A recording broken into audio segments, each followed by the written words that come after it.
Assalamualaikum warahmatullahi wabarakatuh. Perkenalkan, nama saya Mutmainah, mahasiswa D4 Kebidanan Universitas Kediri. Pada kesempatan ini saya akan membuat video tentang resusitasi BBL. Selamat menyaksikan. Pertama-tama, tempat resusitasinya itu datar, cukup keras, kemudian bersih, kering, dan hangat. Kemudian gunakan 3 lembar kain atau handuk untuk mengeringkan bayi, kemudian untuk mengganjal bahu bayi, dan untuk menghangatkan bayi. Kemudian ada alat pengisap lendir ini, kemudian ada sungkup, ada balon dan sungkup katup lepas, kemudian lampu 60 watt dengan jarak 60 cm. Pastikan penolong sudah mencuci tangan, yaitu dengan cara 6 langkah cuci tangan, kemudian menggunakan sarung tangan DTT atau steril sebelum melakukan tindakan resusitasi. Kemudian tutup pintu dan jendela, kemudian atur ruangan agar tetap hangat. Penilaian pada bayi sebelum lahir dan segera setelah lahir, yaitu sebelum bayi lahir, apakah kehamilan cukup bulan, kemudian apakah air ketubannya jernih, tidak bercampur mekonium, warna kehijauan. Segera setelah bayi lahir, apakah jika bayi cukup bulan, sambil menempatkan bayi di atas perut ibu, lakukan penilaian sepintas. Kemudian apakah bayi menangis atau bernapas megap-megap, apakah tonus otot bayi baik, bayi bergerak aktif. Keputusan untuk melakukan resusitasi yaitu lakukan resusitasi jika pada penilaian terdapat keadaan sebagai berikut, yaitu jika bayinya tidak cukup bulan atau bayi bernafas megap-megap, kemudian apakah tonus ototnya bayi tidak baik atau bayi lemas. Setelah bayi lahir, letakkan bayi di atas perut ibu, kemudian potong tali pusat. Jika bayi bernafas megap-megap, potong tali pusat.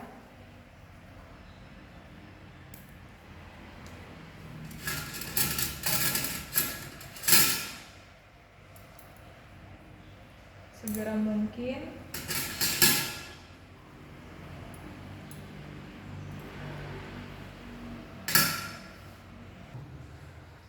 Setelah dilakukan pemotongan tali pusat, kemudian keringkan bayi, angkat ke meja resusitasi.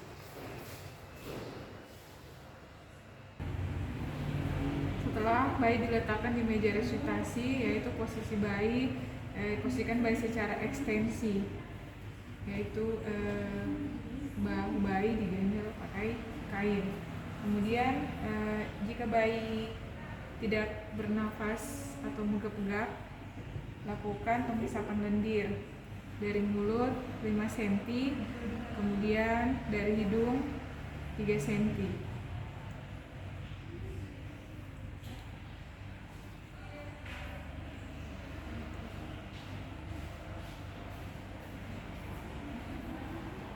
Setelah itu, keringkan bayi sambil melakukan rangsangan katil mulai dari kepala,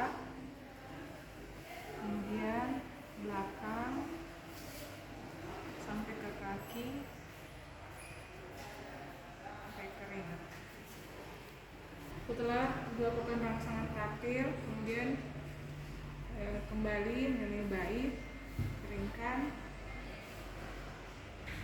Kemudian lakukan ventilasi. Ventilasi dapat dilakukan dengan balon sungkup. Pastikan dada bayi tidak terselimuti kain agar penolong dapat menilai pengembangan dada bayi waktu dilakukan peniupan udara. Pasang sungkup melingkupi hidung, mulut, dan dagu. Perhatikan perlekatan sungkup dengan wajah bayi. Kemudian remas balon 2 kali dengan tekanan 30 cm air untuk mengalirkan udara ke jalan napas bayi. Perhatikan gerakan dinding dada.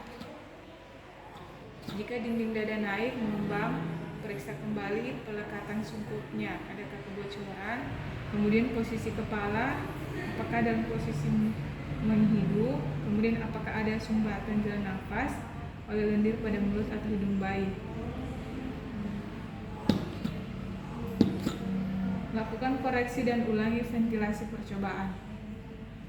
Kemudian lakukan penilaian hasil ventilasi, buat keputusan dan lakukan tindakan. Jika bayinya bernafas normal atau menangis, hentikan ventilasi. Kemudian lakukan asuhan pasca resusitasi. Jika bayi masih menggap-legap atau tidak bernafas, lanjutkan tindakan ventilasi, yaitu lanjutkan ventilasi 20 kali dalam 30 detik.